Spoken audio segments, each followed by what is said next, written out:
ദേശാഭിമാനി മുഖപ്രസംഗം 2024 ഒക്ടോബർ 7.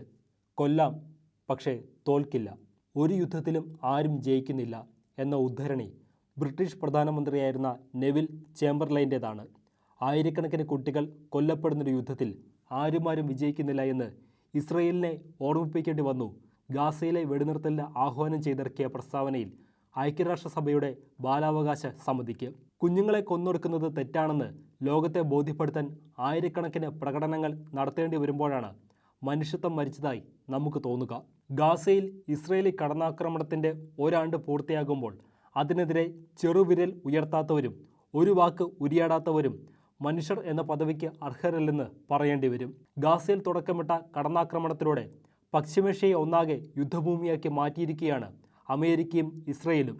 ഇറാനിലും ലബനനിലും സിറിയയിലും യമനിലും ഏറ്റുമുട്ടൽ രൂക്ഷമായി. പലസ്തീൻ്റെ മുൻ പ്രധാനമന്ത്രിയും ഹമാസിൻ്റെ മേധാവിയുമായ ഇസ്മായിൽ ഹനിയയെ ഇറാൻ്റെ തലസ്ഥാനമായ തെഹ്റാനിൽ വെച്ചാണ് ഇസ്രയേൽ വധിച്ചത്. ഹിസ്ബുള്ളയുടെ തലവനായ സയ്യിദ് ഹസൻ നസ്രള്ളയെ ലബനൻ തലസ്ഥാനത്തെ സുരക്ഷിത താവളത്തിൽ ആക്രമണം നടത്തി കൊലപ്പെടുത്തി. തങ്ങൾക്കെതിരെ വിട്ടുവീഴ്ചയില്ലാതെ പൊരുതുന്ന രണ്ട് സംഘടനകളുടെയും തലകൊയ്ത് വിജയാരവം മുഴക്കാനുള്ള ഇസ്രയേലിൻ്റെ നീക്കത്തിന് കനത്ത തിരിച്ചടി നേരിടുന്നതാണ് നിലവിൽ ലോകം കാണുന്നത്. മെഡിറ്ററേനിയൻ തീരത്ത് 40 കിലോമീറ്റർ നീളവും ശരാശരി 8 കിലോമീറ്റർ വീതിയുമുള്ള ഗാസ എന്ന മൺചീന്തിൽ സയനിസ്റ്റ് അധിനിവേശത്തിൻ്റെ പുതിയ പതിപ്പിന് തുടക്കമിട്ടത് 2023 ഒക്ടോബർ 7-നാണ്. ഒരാണ്ട് പൂർത്തിയാകുമ്പോൾ 41,825 പേർ കൊല്ലപ്പെട്ടുവെന്നാണ് ഔദ്യോഗിക റിപ്പോർട്ടുകൾ. ഇതിൽ 70% സ്ത്രീകളും കുട്ടികളും. 17,000-ലധികം കുട്ടികൾ കൊല്ലപ്പെട്ടതായാണ് UN ഏജൻസിയുടെ കണക്ക്. 10 വിദേശികളടക്കം 138 മാധ്യമപ്രവർത്തകരും 500ഓളം ആരോഗ്യ പ്രവർത്തകരും ഇസ്രായേലിൻ്റെ കടന്നാക്രമണത്തിന് ഇരകളായി.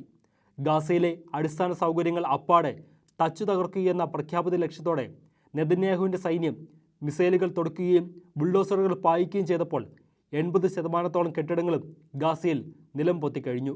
ഐക്യരാഷ്ട്ര സംഘടനയുടെ ആശുപത്രികളിലും അഭയാർത്ഥി ക്യാമ്പുകളിൽ പോലും മിസൈൽ വർഷിച്ച് പലസ്തീൻകാരെ കൊന്നൊടുക്കുകയാണ്. ഹിറ്റ്ലറാൽ വേട്ടയാടപ്പെട്ട ജൂതന്മാരുടെ രാഷ്ട്രം നാസി ഭീകരതയ്ക്കും അപ്പുറം തേടുകയാണ് പലസ്തീനിൻ്റെ മണ്ണിൽ. നാസികൾ ജൂതരോട് ചെയ്തതുതന്നെ ജൂതർ പലസ്തീൻ ജനതയോട് ചെയ്യുന്നത് കാണുന്നതാണ് തൻ്റെ ജീവിതത്തിലെ ഏറ്റവും വലിയ ദുഃഖമെന്ന് ആൽബർട്ട് ഐൻസ്റ്റീൻ പറഞ്ഞത് എത്ര ശരിയാണ്. ഗാസയിലെ മൊത്തം ജനസംഖ്യയുടെ 48% കുട്ടികളാണ്. ഓരോ കുട്ടിയും മനസ്സിനെ നടക്കുന്ന 10 സംഭവങ്ങൾക്കെങ്കിലും സാക്ഷിയായിട്ടുണ്ടെന്നാണ് അന്താരാഷ്ട്ര ഏജൻസികൾ സർവേയിൽ കണ്ടെത്തിയത്. ഇസ്രായേൽ സൈനികർ തങ്ങളുടെ ബന്ധുക്കളെ അപമാനിക്കുന്നതിനും മർദ്ദിക്കുന്നതിനും ദൃക്സാക്ഷികളായവരാണ് 60% കുട്ടികളും. 8-നും 12-നും മധ്യ പ്രായമുള്ള ആൺകുട്ടികളിൽ 3-1 ഇസ്രായേലിന് നേരെ ചാവരാക്രമണം നടത്തി മരിക്കാൻ ഇഷ്ടപ്പെടുന്നുവെന്ന് തുറന്നു സമ്മതിക്കുമ്പോൾ ഒരു ജനതയുടെ ആത്മരോഷത്തിൻ്റെ ആഴം വ്യക്തമാകുന്നു. സ്വന്തം സുരക്ഷയ്ക്കെന്ന പേരിൽ ഇസ്രായേൽ നടത്തുന്ന കൂട്ടക്കുരുതികൾ അവർക്കെതിരായ കൂടുതൽ പോരാളികളെ സൃഷ്ടിക്കാൻ മാത്രമേ ഒതുങ്ങുന്നുള്ളൂ. നിങ്ങൾ ഇത്രയൊക്കെ ചെയ്തിട്ടും ഞങ്ങളിവിടെ ജീവിച്ചിരിക്കുന്നു എന്ന പ്രഖ്യാപനമാണ് ഏറ്റവും വലിയ പോരാട്ടം. പലസ്തീൻ എന്ന സ്വതന്ത്ര രാഷ്ട്രത്തെ സ്വജീവനേക്കാളേറെ നെഞ്ചേറ്റുന്ന മനുഷ്യർ ഈ ഭൂമിയിലെ ഏറ്റവും ഉശിരുള്ള പോരാളികളാകുന്നതും ഗാസയെ സമാനതകളില്ലാത്ത വിധം ഉജ്ജ്വലമായി ചരിത്രം അടയാളപ്പെടുത്തുന്നതും അതുകൊണ്ടാണ്. പാശ്ചാത്യ ലോകത്തിൻ്റെ തന്ത്രപരമായ നിഷ്പക്ഷതയ്ക്കും നിസ്സംഗതയ്ക്കുമുള്ള ചികിട്ടത്തടിയാണ് ഗാസയിൽ ശേഷിക്കുന്ന ഓരോ ജീവനും.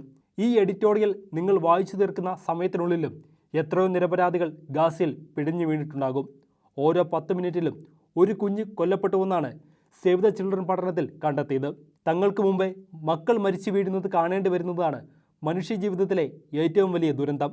അങ്ങനെ നോക്കിയാൽ ഗാസയിലെ അച്ഛനമ്മമാരോളം ദുരന്തം പേർന്നവർ ലോകത്തെവിടെയും ഉണ്ടാകില്ല. കരഞ്ഞു കണ്ണീര് പറ്റിയ മനുഷ്യർ മരണസന്നദ്ധരായി പോരാടാൻ ഇറങ്ങുമ്പോൾ മുന്നിൽ വിജയസ്വപ്നങ്ങളോ പരാജയ ഭീതിയോ അല്ല, ജീവിതവും മരണവും മാത്രമാണ് ഉണ്ടാവുക. അവർക്കൊപ്പം ഒരു മുദ്രാവാക്യം കൊണ്ടെങ്കിലും ഐക്യപ്പെടുക എന്നത് മനുഷ്യത്വം മരിച്ചിട്ടില്ലാത്ത എല്ലാവരുടെയും കടമയാണ്.